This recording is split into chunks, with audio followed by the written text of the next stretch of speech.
हाँ जी बच्चों, आप तक ये वीडियो जब भी पहुंच रही है, आपके टाइम के हिसाब से आप सबको very very good morning, good afternoon and good evening.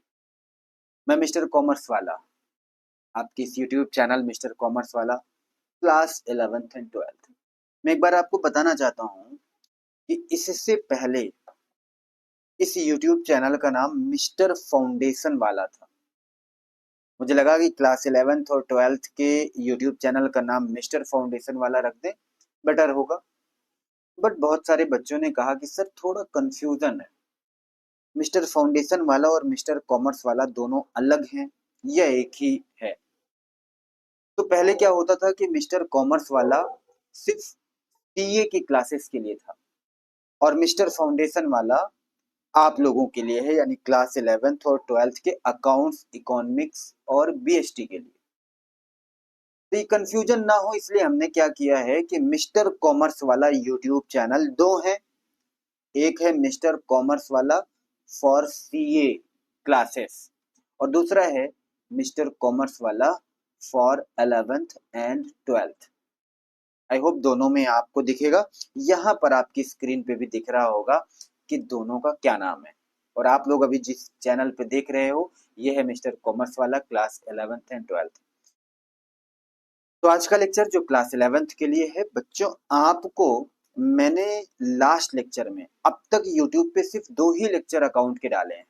फिर आपको लगेगा सर कहीं ऐसा तो नहीं कि आप बस ऐसे ही कह रहे हो। देखो ऐसा है ना, आप लोग गर्मी की छुट्टियां मनाने गए, तो मैं भी ये चाहूंगा कि जब बच्चों का थोड़ा सा पढ़ाई की तरफ फोकस बढ़े, ठीक उसी टाइम पे जब हमारी वीडियोस आपके पास जाएंगी तो आप ज्यादा ठीक से पढ़ोगे।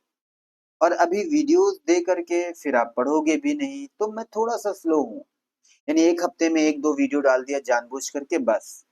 पर नहीं, अब चूंकि जून का महीना खत्म हो रहा है और जुलाई स्टार्ट है, आपका स्कूल स्टार्ट हो जाएगा, आप क्लासेस करोगे, टीचर आपको पढ़ाएंगे, तो फिर इसी के साथ साथ हमारी ये क्लासेस आपके लिए यूजफुल होने वाली है। चैनल पे नए हो सब्सक्राइब कर देना, इस वीडियो को लाइक जरूर कर देना और अपने सभी दोस्तों को शेयर जरूर करना। ठीक है, पसंद आए तो मुझे फीडबैक भी देना कमेंट बॉक्स में। आइए शुरू करेंगे। लास्ट लेक्चर में बच्चों हमने किया था बेसिक अकाउंटिंग टर्म्स, जो कंप्लीट नहीं हुआ था। क्या नाम था? Basic accounting terms. मैं आपसे उम्मीद करूंगा कि आप नोट साथ साथ बनाते चलना। फिर भी जब भी चैप्टर फिनिश होगा पूरी तरीके से, तो मैं एक नोट्स बना के आपको मिस्टर कॉमर्स वाला फॉर 11-12 नाम से जो भी मैं एक नोट्स होगा वो मैं आपको प्रोवाइड कर दूंगा अपने व्हाट्सएप चैनल और व्हाट्सएप ग्रुप में, आपके लिए अलग से जो बना है। ठीक है, कमेंट करना, मैं उसका आपको लिंक दे दूंगा। तो बेसिक अकाउंटिंग टर्म्स में बहुत सारी बातें थी, जिसमें लास्ट लेक्चर में हमने क्या क्या पढ़ा था। सर एक पढ़ा था हमने बिजनेस ट्रांजैक्शंस के बारे में कि क्या होता है बिजनेस ट्रांजैक्शंस। बिजनेस ट्रांजैक्शंस और यहाँ पर आपने सीखा था पर्सनल ट्रांजैक्शन, दोनों में क्या डिफरेंस है। पर्सनल ट्रांजैक्शंस और दोनों का मतलब आई होप आपको क्लियर होगा। लास्ट वीडियो आप जा करके जरा देख लीजिएगा अगर आप पहली बार आए हो तो। इसको सीखने के बाद हमने कैपिटल का मतलब सीखा था। Capital, what is capital. और कैपिटल में हमने आपको बताया था कि जब ओनर पैसा लगाता है बिजनेस को शुरू करने के लिए या बाद में बिजनेस को एक्सपैंड करने के लिए, तो उसे कैपिटल कहते हैं। और पूरा अकाउंटिंग टर्म्स में उसकी लैंग्वेज में हमने आपको समझाने की कोशिश की थी।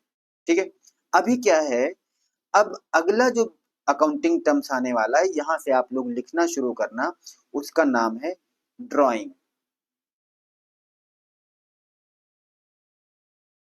उसका नाम है ड्राइंग्स। बच्चों ड्राइंग्स क्या होता है? ड्राइंग्स में क्या है कि मान लेते हैं आपका जो भी नाम हो, चिंटू, मिंटू, पिंटू, आपका एक बिजनेस है। ये आपका बिजनेस है। आप इसके ओनर हो, आप इसके ओनर हो और आपका नाम है चिंटू। अगर आपका कुछ और नाम हो तो कमेंट में अपना नाम जरूर बताना, इंक्लूडिंग नाम के साथ अपने सिटी का नाम जरूर बताना। अच्छा लगेगा मुझे जान के कि आप कहाँ से हमें देख रहे हो। तो आप चिंटू हो जब तक आपका कमेंट नहीं आता और आप इस बिजनेस के ओनर हो। अब हुआ ये, इस बिजनेस से ये जो चिंटू है ना, चिंटू जी, आपके घर में ये आपका होम है, ठीक है। अब आप चिंटू हो तो आपके घर में आपकी अपनी एक रामकली होगी। आप छोटे हो तो नहीं होगी, लेकिन मान लेते हैं, चलो छोड़ो थोड़ी देर के लिए, आपकी बहन है चिंटी। आपकी बहन है चिंटी। बहन एग्जाम्पल फिट नहीं बैठेगा, तो मान लेते हैं ये आपकी रामकली है। रामकली मतलब समझ गए ना, आपकी वाइफ है, ठीक है। आपकी शादी वादी हो गई है, ये आपकी वाइफ है, इसका नाम है चिंटी। चिंटी ने आपको फोन लगाया और बोला कि सुनो, मेरे लिए ये सामान लेते आना। कुछ भी आपको फोन लगा के उसने बोल दिया, कोई सामान आपसे मंगवा लिया। अब आप क्या करोगे? इस सामान को लाने के लिए आपके पास पैसे नहीं है, आप ओनर हो, तो आप इस बिजनेस से, अब मान लेते हैं थोड़ी देर के लिए कि आपका बिजनेस अगर कॉस्मेटिक का होगा, मान लेते हैं, और चिंटी ने फोन लगाया कि मुझे तो फेयर एंड लवली ले आना 2 पैकेट। चिंटी ने फोन लगाया कि मुझे तो लिपस्टिक ले आना 4 पीस। और आपका शॉप है, बिजनेस किसका है? कॉस्मेटिक का। स्पेलिंग गलत हो तो भाई सही कर लेना, मैं थोड़ा सा शायद गलत हो। चिंटी ने क्या मंगाया? मेरे लिए, लिख लो अपने साथ साथ, मेरे लिए लिपस्टिक ले आना। ओहो, लिपस्टिक ले आना, ऐसा आपको फोन कर लिया। या फेयर एंड लवली ले आना, जो भी उसके क्रीम पाउडर और लोरियल के शैम्पू ले आना। अब ये भाई साहब, इनका जो बिजनेस है वो कॉस्मेटिक का है, चिंटू का। अब इसको ले जाने के लिए चिंटू ने अपने बिजनेस से ये कॉस्मेटिक के प्रोडक्ट को निकाल लिया, और इस प्रोडक्ट को बच्चों बोलते हैं क्या? गुड्स। अभी गुड्स की मीनिंग समझाऊंगा दोबारा से। मतलब जिस चीज का आप बिजनेस करते हो, उस बिजनेस को, एक मिनट मैं फिर से रिपीट करता हूं, जिस चीज का आप बिजनेस करते हो वो चीज आपकी गुड्स होती है। और अगर वो सामान, वो चीज जिसका आप बिजनेस करते हो, उसे चिंटू ने विड्रॉ कर लिया, निकाल लिया बिजनेस से, किसके लिए? अपनी चिंटी के लिए। तो चिंटू ने अपनी वाइफ चिंटी के कहने पर lipstick, fair and lovely, Boroplus जैसे सामान अपने कॉस्मेटिक के बिजनेस से निकाल लिया, और घर जाते टाइम एक बंडल ले गए, लो बेबी मैं आपके लिए ले आया। तो इस गुड्स को जो उन्होंने विड्रॉ किया है अपने बिजनेस से for personal use, that is called drawing. ध्यान रखना, यही बच्चों आपका ड्राइंग है। दूसरी बात, अब जरूरी नहीं है कि गुड्स ले। ऐसा हो सकता है कि चिंटू ने कहा कि हम निकाल लेंगे कैश, 500 रुपए निकाल लेंगे, किसी दुकान से रास्ते में खरीद लेंगे और चिंटी के लिए ले जाके दे देंगे। चाहे कैश निकालो, चाहे गुड्स निकालो, ये सब ड्राइंग होंगे अगर पर्सनल यूज के लिए निकाला है तो। बस इतनी बात ध्यान रखना। क्लियर है बात? चिंटू ने अपनी वाइफ चिंटी के लिए अपने कॉस्मेटिक वाले धंधे से, बिजनेस से, लोरियल के शैम्पू, बोरो प्लस, लिपस्टिक, ऐसे बहुत सारे कॉस्मेटिक के सामान निकाले और ले जाके उनको गिफ्ट में दे दिया। तो चूंकि ये पर्सनल यूज के लिए है, बिजनेस यूज के लिए नहीं है, इसलिए इसको बोलेंगे ड्राइंग्स। क्लियर हो गई बात? तो आप क्या बोलोगे? आप क्या बोलोगे? आप बोलोगे कि सर, जो ओनर है ना, ओनर, वो पर्सनल यूज के लिए, ओनर क्या करेगा? विड्रॉ करेगा। मैं फ्लो चार्ट में लिखा रहा हूं बच्चों, लैंग्वेज नहीं, लैंग्वेज तो आपकी बुक में होता है। ओनर विड्रॉ करेगा, क्या विड्रॉ करेगा? या तो गुड्स या तो कैश या कुछ भी। और किस लिए विड्रॉ करेगा? For personal use. कहां से विड्रॉ करेगा? फ्रॉम बिजनेस, अपने बिजनेस से निकाल लेगा, विड्रॉ करेगा। तो इसे क्या बोलेंगे? इसे बोलेंगे ड्रॉइंग्स। बस एक लाइन में काम खत्म बच्चों। ठीक है, अब इसका इफेक्ट क्या पड़ेगा? आपको ये बात समझ में आ गई कि ये ड्राइंग है, लेकिन सर एक बात बताओ, इस ड्राइंग का इफेक्ट भी बता दो क्या पड़ेगा। देखो, इफेक्ट सीखना बहुत जरूरी है बच्चों, क्योंकि आने वाले टाइम में जैसे जैसे अभी यहाँ सीखते जाओगे ना, आगे आपको ये सारी चीजें फर्क पड़ेगा। एक चैप्टर आएगा, जब आप अकाउंटिंग इक्वेशन करोगे ना, बनाओगे ना, तो ये सारी चीजें वहां काम आएंगी। बट जो जो मैं पढ़ाऊं, भरोसा करके, अपने मिस्टर कॉमर्स वाला पे भरोसा करके आप बस पढ़ते रहो, बाकी जिम्मेदारी मेरी है। ध्यान से सुनो, मैं बताना चाह रहा हूं कि इसकी वजह से क्या इफेक्ट पड़ेगा। ठीक है, इसका इफेक्ट ये पड़ेगा कि जो आपका कैपिटल है ना, क्या है? कैपिटल। और कैपिटल का मतलब तो मैंने लास्ट लेक्चर में समझाया था। जो आपका कैपिटल है, ये कैपिटल क्या हो जाएगा? सर, कैपिटल कम हो जाएगा। कम हो जाएगा आपके बिजनेस में। आपके बिजनेस में आपकी कैपिटल कम हो जाएगी। अगर इसे ऐसे समझ लो थोड़ी देर के लिए, कि मान लेते हैं ये बिजनेस था, इसमें आपने कैपिटल लगाई थी। कितनी, क्या लगाया था? कैपिटल। 5 लाख की कैपिटल लगाई है।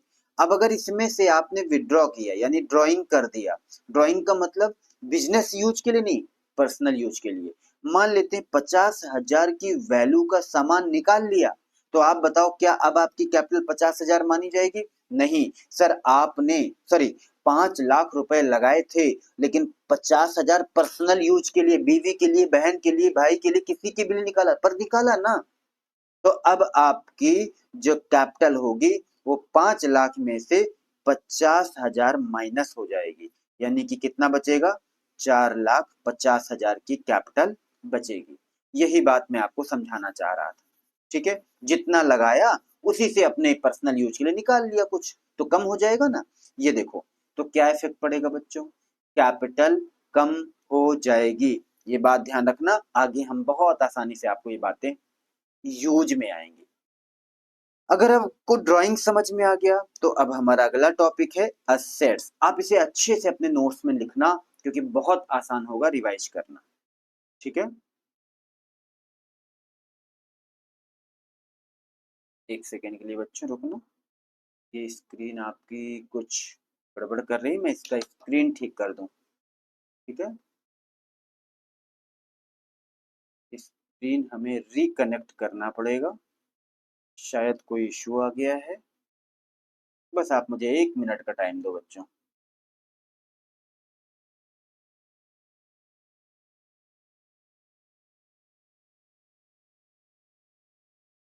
ये पढ़ाते टाइम ऐसी दिक्कत क्यों आ रही है? ये बच्चे नाराज हो जाएंगे। मैं भी सही कर देता हूँ।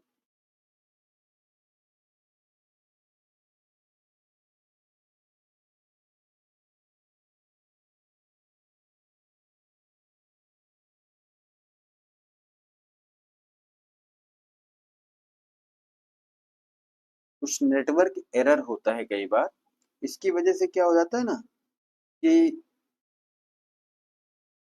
स्क्रीनिंग खराब हो जाती है। मैं अभी कनेक्ट कर देता हूँ।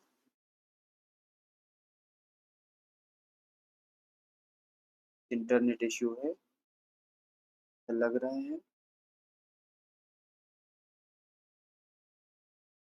आइए, अब सही हो जाएगा, पूरी उम्मीद है मुझे।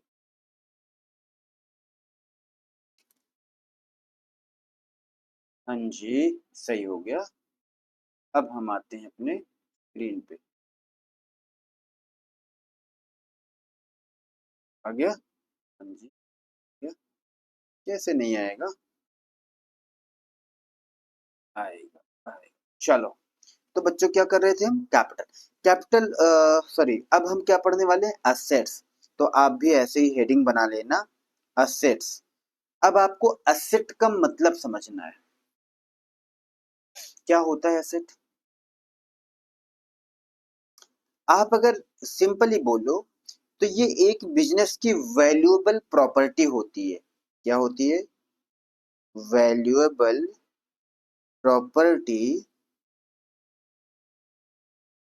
या रिसोर्सेस होती है, रिसोर्सेस ऑफ बिजनेस। सिंपल बात समझो, ये आपके पेपर में ये नहीं लिखने को आएगा कि बताओ असेट का मतलब क्या होता है। आपको सिर्फ जानना है असेट का मतलब।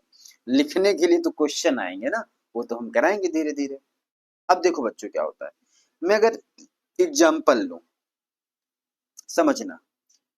आपके बिजनेस में है कैश, क्या ये एसेट है? हाँ सर, ये रिसोर्स है, एक वैल्यूएबल रिसोर्स है बिजनेस के लिए। बिना कैश के तो धंधा ही नहीं चलेगा।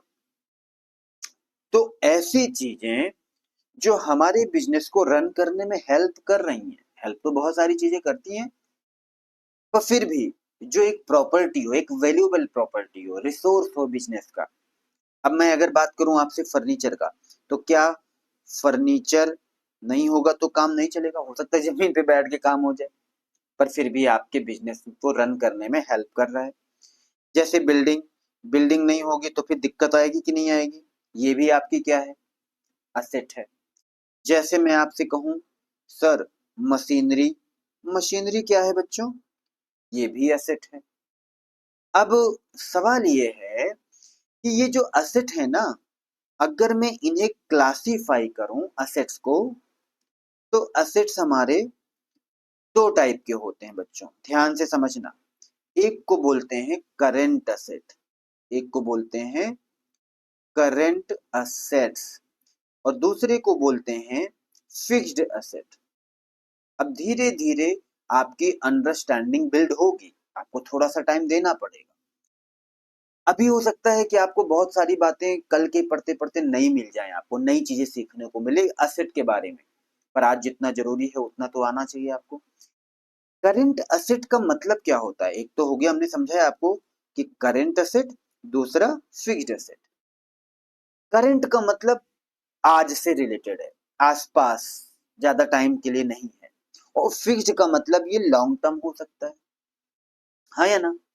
यानी कि करंट असेट का मतलब जो 1 साल से कम के लिए होता है, लेस देन 1 ईयर। अब मैं इसका एग्जाम्पल लूंगा, अभी आपको समझ में आएगा। फिक्स्ड एसेट का मतलब हो गया लॉन्ग टर्म है, जो 1 2 3 साल के लिए होता है, यानी आप कह दो मोर देन 1 ईयर। मैं मोर देन 1 ईयर लिख दिया हूं, वैसे और ज्यादा होता है। ठीक, अब एग्जाम्पल ले लो। बच्चों मुझे बताओ, ये जो कैश है, ये कैश कौन सा सेट है, करेंट या फिक्स्ड? क्या इसकी लाइफ 1 साल से ज्यादा होती है? अब आप कहोगे हाँ सर, 10 रुपए ले लो, 10 साल चलेंगे। अरे नहीं, आपके पास कितने दिन टिकेगा वो आपके बिजनेस में? आपके बिजनेस में आपका कैश मुश्किल से 1 महीने, 2 महीने, 3 महीने रह जाएगा। 3 महीने भी नहीं रहेगा, daily daily daily daily circulate होता रहेगा, हाँ या ना? भाई कैश रखा तो नहीं रहता ना कि आज 100 रुपये आ गया तो वो 10 साल रखा रहेगा। वही कैश आप वापस दे देते हो, दूसरे कस्टमर को देते, आना जाना लगा रहता है कैश का। इसका मतलब कैश आपका कौन सा असेट होगा? Current asset. आगे देखो, फर्नीचर। क्या फर्नीचर हर 3 4 5 महीने में बदलते हो? नहीं, फर्नीचर 1 साल से तो ज्यादा ही चलता होगा एटलीस्ट। तो फर्नीचर कौन सा सेट है बच्चों? Fixed asset. बिल्डिंग, बिल्डिंग कौन सा सेट है? सर ये भी फिक्स्ड एसेट है। क्यों? क्योंकि बिल्डिंग कोई 2 4 महीने में थोड़ी ना हम तोड़ फोड़ मचाते रहते हैं। मशीनरी, अरे मशीनरी भी इतनी जल्दी बदलेंगे तो लॉस में आ जाएंगे, क्योंकि मशीनरी भी लॉन्ग टर्म होता है, लंबे टाइम तक, 1 साल से ज्यादा ही चलेगा। ये सारे कौन से हो गए? ठीक है। बच्चों एक बात और है जो हम आगे आपको समझाएंगे कनेक्ट करके, लेकिन यहाँ पर फिर भी एग्जाम्पल में डाल दे रहे हैं। जैसे मान लो डेटर। अब डेटर का मतलब अभी जस्ट थोड़ी देर बाद हम आपको बताने वाले हैं,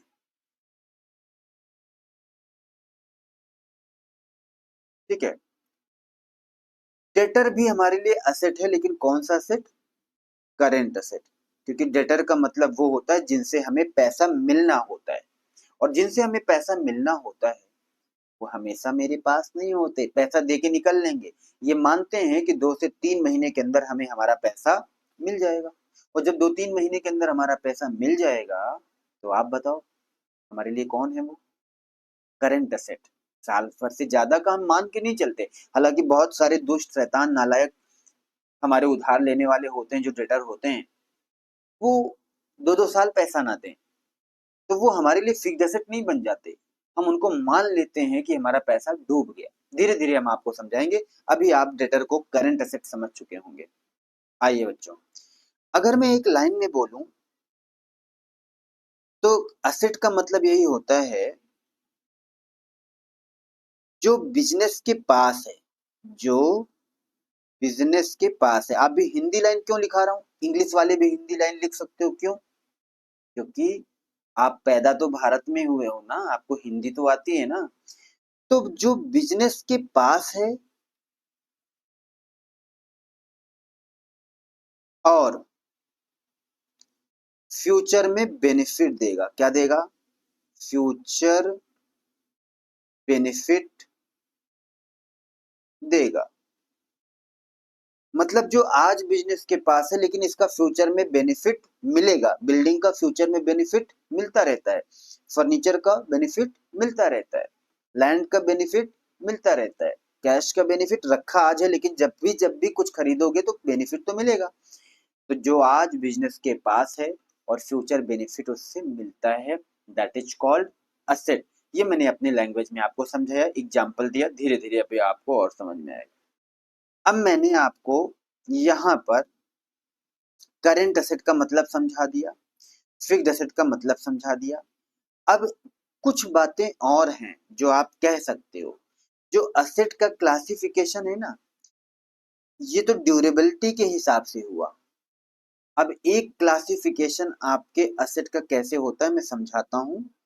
एक होता है टेंजिबल असेट और इनटेंजिबल असेट। क्या बोलेंगे? टेंजिबल असेट और इनटेंजिबल असेट्स।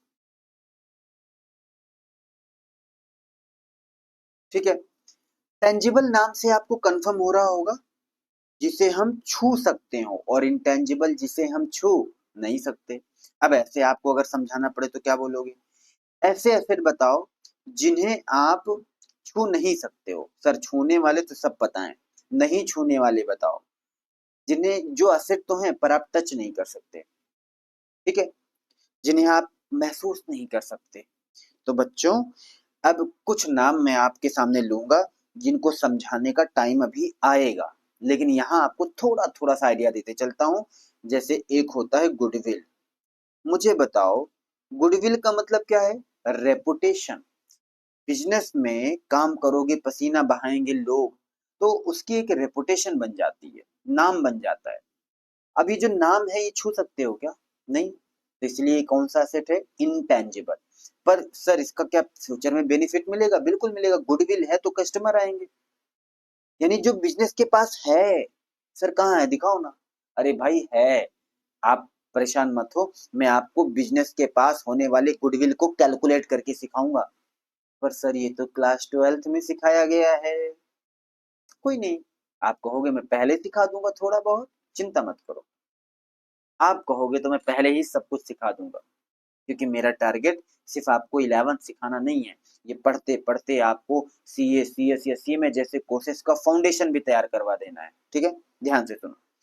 तो बच्चों टेंजिबल असेट्स में और इंटेंजिबल असेट्स में, इंटेंजिबल में जैसे हमने कहा गुडविल, फ्यूचर में बेनिफिट तो मिलेगा ना। अच्छा, पेटेंट नाम आपने सुना है क्या? पेटेंट करा लेना। सर सुना है, सुना है, आगे इसको बाद में समझाना। ट्रेडमार्क करा लेना, ऐसी कुछ बातें आपने सुनी है? हाँ सुनिए। और ये सब हमारे लिए इनटेंजिबल है जिन्हें छू नहीं सकते हैं, एक राइट मिल रहा है। टेंजिबल में तो सब आ गया, इसमें क्या समझाना। टेंजिबल में सारे के सारे आपके असेट्स आ गए, जैसे मान लो लैंड, बिल्डिंग, फर्नीचर, ये सब टेंजिबल असेट्स हैं। ठीक है, डन। अब आपको असेट्स का मतलब समझ में आया। अगर आपको असेट्स का मतलब समझ में आया तो बच्चों अब हमें सीखना चाहिए कि लायबिलिटी क्या है। लायबिलिटीज क्या है? लायबिलिटीज की बात जब भी हम करेंगे तो फिर मैं लेक्चर बहुत छोटे छोटे रखता हूँ, परेशान मत होना। एक ही लेक्चर में सारा नहीं कर रहा हूँ, धीरे धीरे छोटा छोटा लेक्चर रख रहा हूँ, क्योंकि आप पढ़ते रहो, एंजॉय करते रहो। अभी 11th में हो, मजे करके पढ़ो। लायबिलिटी का मतलब होता है कि जैसे बिजनेस के पास असेट है तो बिजनेस की कुछ अपनी जिम्मेदारियां होंगी, ऑब्लिगेशंस होंगी, या बिजनेस के ऊपर कुछ कर्जे भी हो सकते हैं। बिजनेस चलाने के लिए हो सकता है लोन ले लिया हो, तो कर्जा है ना, लोन कर्जा है ना, जिम्मेदारी है ना रिपेमेंट की। हाँ सर, उसे रिपेमेंट की जिम्मेदारी हमारे कंधों पर है, हमारे बिजनेस के कंधों पर है। तो फिर तो इसका मतलब वही हमारी लायबिलिटी, हमारी मतलब नहीं बिजनेस की, हमारी पर्सनल नहीं, पर्सनल अलग है, बिजनेस अलग है। अभी इसको भी समझाऊंगा आपको धीरे धीरे। अभी लायबिलिटी का मतलब समझो। लायबिलिटी को आप ये कह लो ऑब्लिगेशन। ऑब्लिगेशन मतलब उत्तरदायित्व, जिम्मेदारी, और डेट्स। अब मैं आपको एक बात बताता हूँ, डेट्स, अब इसे डेबिट्स नहीं बोलेंगे, डेबिटर नहीं बोलेंगे, डेबिट नहीं बोलेंगे, डेट बोलेंगे, बी साइलेंट रहेगा। आप लोग ये ध्यान रखना, डेट बोलते हैं, डेट, DEBT स्पेलिंग होती है, पर बोलते डेट हैं, ना कि डेप्ट। तो ऑब्लिगेशन या डेट किस पे है? On business. बिजनेस के ऊपर जो भी जिम्मेदारियां हैं वो, या जो भी डेट्स हैं वो लायबिलिटी कहलाती हैं। अब सर इसका जरा एग्जाम्पल दे दो मुझे। एग्जाम्पल क्या हो सकता है? देखो, लोन, बिजनेसमैन ने ले लिया लोन, तो लोन को वापस तो करना पड़ेगा ना, तो यही हमारी क्या हो गई? डेट। क्रेडिटर, क्रेडिटर वो हो गए जिनसे हमने सामान उधार लाया है, तो पैसा देना पड़ेगा ना। हाँ सर, पैसा तो वापस करना पड़ेगा, तो ये कौन है हमारी? लायबिलिटी। ऑब्लिगेशंस, जिम्मेदारियां, डेट्स, डन। इसके बाद बैंक ओवरड्राफ्ट। अब ये बैंक ओवरड्राफ्ट क्या होता है, धीरे धीरे आपको और बेसिक बातें बताएंगे, लेकिन अभी इतना समझ लो, बैंक को पैसा वापस तो करना पड़ेगा, तो कौन है ये? सर हमारी लायबिलिटी। ठीक है, मैं अगर एक लाइन में बोलूं तो ऐसे बोलो कि जो कुछ भी बिजनेस को देना है, बिजनेस को देना पड़ेगा। बिजनेस को नहीं, मतलब बिजनेस रिसीवर नहीं, बिजनेस देगा, वो सब क्या है? लायबिलिटीज है। इतनी सी बात आपको समझ के चलनी है। जो कुछ भी बिजनेस को देना पड़ेगा वो सब बिजनेस के लिए क्या है? लायबिलिटी। अब मैं अगर यहाँ लायबिलिटीज की बात करूं तो भाई, जैसे असेट्स भी थे वैसे लायबिलिटी को भी हम कैसे डिवाइड करेंगे? दो पार्ट में। एक को बोल दो बच्चों current liability. Current, I hope दिख रहा होगा अच्छे से स्क्रीन पे, करेंट लायबिलिटीज। और दूसरे को क्या बोलेंगे? Non current liabilities.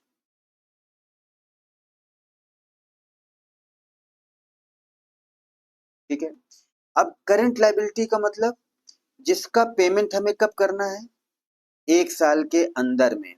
आप ऐसे बोलो कि जिनका repayment repayment with in 1 year, 1 साल या 1 साल से कम के अंदर में जिनका पेमेंट करना है, दैट इज करेंट लायबिलिटी। और अगर, अब 1 साल से कम के मतलब, एग्जाम्पल ले लो, अगर किसी से आपने पैसा मतलब सामान उधार में लाया है, परचेज किया है, सप्लायर है आपका, तो क्या वो आपको 2 साल के लिए उधार देता है? नहीं, कहता 3 महीने बाद, 4 महीने बाद, 1 महीने बाद। तो इसका मतलब वो आपके लिए कौन है? क्रेडिटर। क्रेडिटर कौन होंगे? सर करेंट लायबिलिटीज होंगे। ऐसे कोई खर्चे हैं जो बकाया रह गया, जो देना है, वो तो इसी साल के खर्चे होंगे, इसी साल देने पड़ेंगे, यानी कि आप कह लो आउटस्टैंडिंग एक्सपेंसेस, आउटस्टैंडिंग एक्सपेंसेस, कोई भी खर्चे जो देने बाकी हैं, देने थे, जैसे चिंटू की फीस नहीं जमा है, नहीं जमा ना, चिंटू की फीस अभी जमा नहीं है पर देना था, तो उसे तो अभी देना पड़ेगा ना, 15 दिन आगे पीछे। क्या हो गया ये? आउटस्टैंडिंग एक्सपेंस, और ये क्या है? Current liability. अब अगर मैं बात करूं नॉन करंट लायबिलिटी की, तो इनका रिपेमेंट 1 साल से ज्यादा टाइम में करना होता है। Repayment after 1 year, after 1 year, यानी जिनका रिपेमेंट 1 साल से ज्यादा, यहां पर क्या है? विद इन 1 ईयर, यहां है आफ्टर 1 ईयर। ठीक है। अब इसके एग्जाम्पल की बात करो तो ऐसे सीधा बोल लो कि कोई भी लॉन्ग टर्म लोन आपने ले रखा है, कोई ऐसा लोन ले रखा है जो कई सालों बाद आपको देना है, तो आपकी नॉन करेंट लायबिलिटी बन बन जाती है बच्चों। डन है? क्लियर है बात? आइए आइए सर, ये सारी बातें आपने बताया, अब आप मुझे समझा दो गुड्स का मतलब। आइए, एक नाम और आया था अभी अभी, याद है आपको? गुड्स। क्या नाम आया था? गुड्स। सर ये गुड्स क्या होता है, जरा बताओ मुझे, बार बार ये जिक्र आ रहा है, गुड्स क्या है? तो मैंने अभी आपको क्या समझाया था?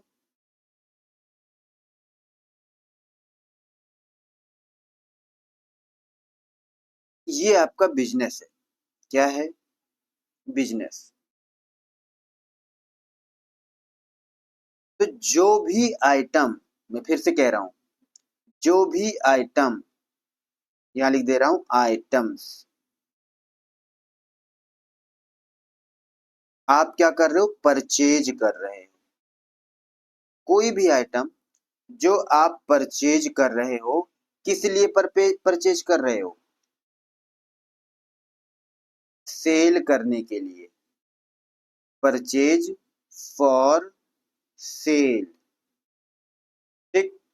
या आप कह लो कि अगर आप मैन्युफैक्चर भी कर रहे हो, मैन्युफैक्चर भी कर रहे हो, पर क्यों? For sale. मतलब आप जिस चीज का बिजनेस कर रहे हो, चाहे वो खरीद के बेच रहे हो, चाहे खुद बना के बेच रहे हो, तो जिस चीज का भी बिजनेस आप कर रहे हो, वो हमारे लिए क्या हो जाता है? गुड्स। इसे ही तो हम बोलते हैं गुड्स, इसे हम बोल देते हैं बच्चों गुड्स। यानी जो आइटम खरीद के बेच रहे हो या फिर बना के बेच रहे हो। मैं ऐसे लिख दूं, ऐसे लिख दूं, ज्यादा आसान लगेगा, फॉर सेल। तो यहाँ पे क्या कर रहे हो? आइटम जो कुछ खरीद रहे हो, या तो तरीका है आपने परचेज किया, या तो आपने क्या किया? मैन्युफैक्चर किया।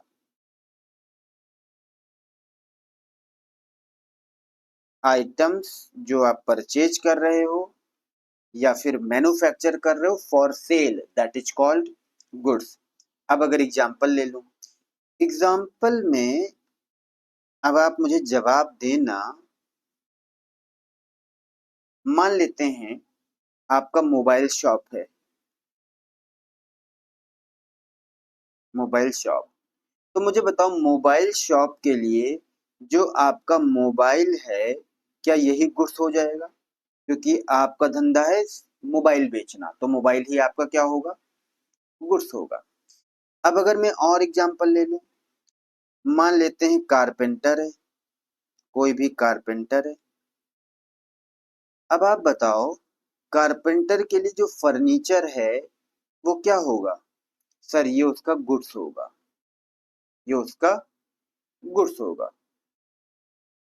अब मान लेते हैं एक समझने के लिए कि ऑटोमोबाइल कंपनी है कोई, ऑटोमोबाइल कंपनी। अब ऑटोमोबाइल कंपनी है, तो इसके लिए मान लेते हैं कार है, कार इसके लिए क्या होगा? सर गुड्स होगा। अब सवालों का जवाब बहुत ध्यान से देना। तो क्या मोबाइल शॉप कंपनी जो थी, मैं समझाना चाहूँ अगर यहाँ पे, कि ये जो मोबाइल शॉप कंपनी थी, इसके पास एक कार है। तो इसके पास जो कार है वो क्या होगी? क्या वो गुड्स होगी? नहीं सर, क्योंकि वो तो मोबाइल का काम करती है। तो कार उसके लिए क्या हो जाएगी? असेट्स हो जाएगी। फर्नीचर उसके लिए क्या हो जाएगा? फर्नीचर उसके लिए क्या हो जाएगा? सर ये भी उसकी असेट्स हो जाएगी, असेट हो जाएगी। डन है। सर फर्नीचर वाले की बात कर लो, फर्नीचर तो उसके लिए गुड्स है। हाँ, फर्नीचर उसके लिए गुड्स है। अब एग्जाम्पल ले लो, मान लेते हैं मैं बात करूं इसके लिए कार, या फिर इसके लिए हम मोबाइल की बात करें, ये क्या है उसके लिए? सर ये तो असेट्स है, ये सब उसके लिए असेट्स हैं। अब ऑटोमोबाइल के लिए बात करूं, तो कार उसके लिए क्या है? क्योंकि वो कार का बिजनेस कर रहा है तो गुड्स है। लेकिन साहब, जो फर्नीचर है, जो मोबाइल वगैरह है, ये इसके क्या हो जाएंगी? असेट्स। आई होप सब कुछ सब क्लियर हो गया। ये इस एग्जांपल से गुड्स और असेट्स में थोड़ा डिफरेंस भी क्लियर हो गया होगा। ठीक है। अब एक सवाल आता है, कुछ और वर्डिंग के बाद ऊपर बात करेंगे।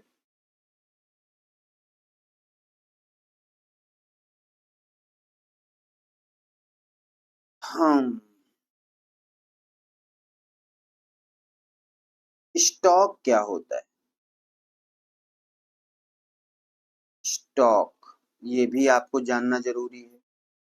बहुत सारे टर्म्स हम आपको वर्डिंग्स पहले समझा देंगे, फिर अकाउंट पढ़ाना आसान रहेगा हमारे लिए। लेकिन छोटी मोटी कुछ चीजें रहेंगी, जरूरी नहीं कि वो आ ही जाए इसमें। तो जैसे जैसे पढ़ाएंगे मिलेगा, हम आपको समझाते जाएंगे। फिलहाल इतना हम बता देंगे कि मुझे अकाउंट्स पढ़ाने में और आपको समझने में, आपको सीखने में कोई प्रॉब्लम ना आए। तो बच्चों, स्टॉक क्या होता है? अब आप बताना मुझे, ये आपका बिजनेस है, ठीक है? हाँ सर, ये बिजनेस है। इस बिजनेस में बहुत सारे गुड्स रखे हुए हैं। क्या रखे हुए हैं? गुड्स। और ये गुड्स आपने इसमें से बेचा है, क्या किया है? सेल किया है। मान लेते हैं बच्चों, जो गुड्स रखे थे आपके बिजनेस में, ये बहुत सारे गुड्स थे। यहाँ पर इनकी जो वैल्यू थी, पहले थी 5 लाख का गुड्स रखा था, ठीक है? 5 लाख का गुड्स आपने क्या किया? परचेज किया था।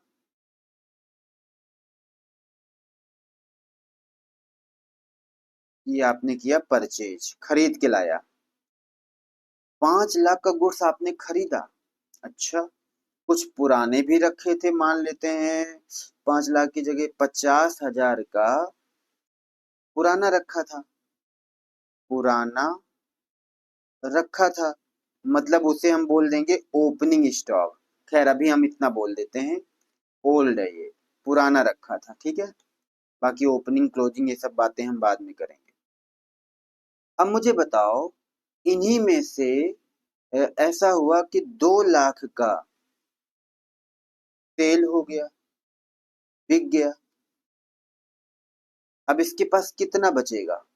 सर 5 लाख, 50,000 पुराना था, 5.5 लाख, 2 लाख का बेच दिया।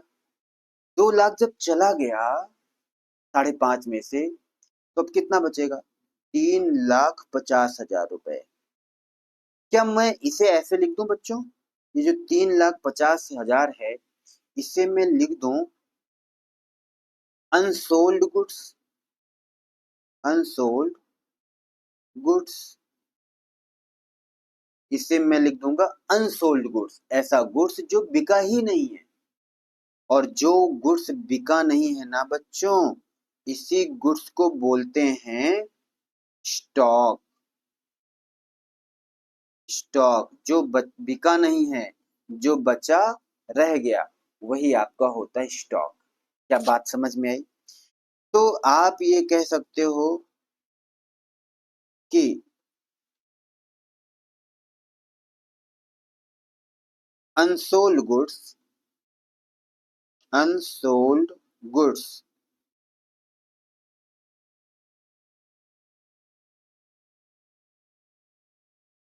lying on the business, lying in the business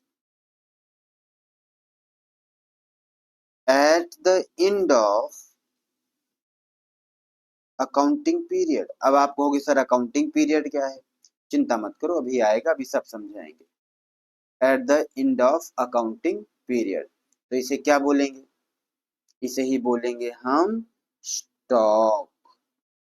बस जितना समझा दिया, स्टॉक को पूरी बात आपको समझ में स्टॉक की आ गई। अब अगला टॉपिक है बच्चों डेटर। टाइम कितना हुआ है? 40 मिनट्स। मैं ज्यादा नहीं करता हूँ, 40 मिनट्स आया। और अब क्या करूंगा? अब आपको बहुत सारी बातें और सिखानी है, लेकिन जो और बातें सिखानी है, एक और मैं 25-30 मिनट का लेक्चर लेना चाहता हूँ ताकि आसानी से बिल्ड हो, आसानी से सब कुछ समझ में आ जाए। ठीक है, मुझे बहुत जल्दबाजी नहीं करनी है, प्यार से समझाना है। तो ये हो गया स्टॉक। तो 40 मिनट का हो गया। एक 35 मिनट का एक वीडियो और होगी, जिसके बाद अकाउंटिंग टर्म्स खत्म। अब आपकी अकाउंटिंग की जर्नी शुरू होगी। अब आपको मजा आना शुरू होगा जो मैं आपको पढ़ाऊंगा। अब आपको अकाउंटिंग के रूल सीखने होंगे, फन, एकदम फन, जबरदस्त। अब आपको रियल एप्लीकेशन सीखने होंगे, लेकिन उसके पहले 25 से 30 मिनट की एक वीडियो आपको और देखनी पड़ेगी। आई होप आप बोर नहीं हो रहे होगे, आपको अच्छा लगे, तो जरूर से जरूर कमेंट करके बताना। Okay, all the best.